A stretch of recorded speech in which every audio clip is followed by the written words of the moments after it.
Почитувани граѓани, почитувани новинари.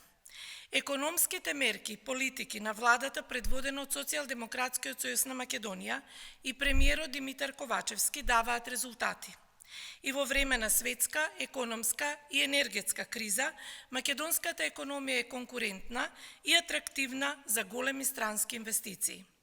Се отвара нова фабрика во технолошката индустријска развојна зона Скопје 2, а станува збор за германската компанија Gerresheimer, глобален партнер на фармацевската индустрија.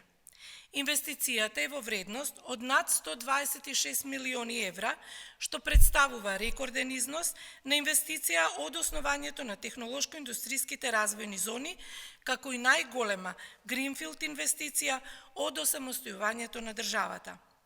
Предвидено е отварање на над 180 нови работни места со просечна плата далеку над државниот просек.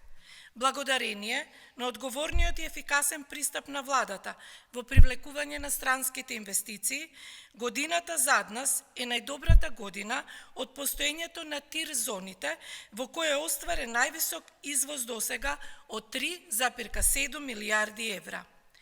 Бројот на вработени во зоните во јануари достигна речиси 16.400, што е за 16% повисок од јануари 2022. Сето ова е дополнителен мотив за нас да продолжиме со реализација на потребните реформи, на мерките и политиките што обезбедуваат нови инвестиции, добро платени работни места и економски раст. Ви благодарам.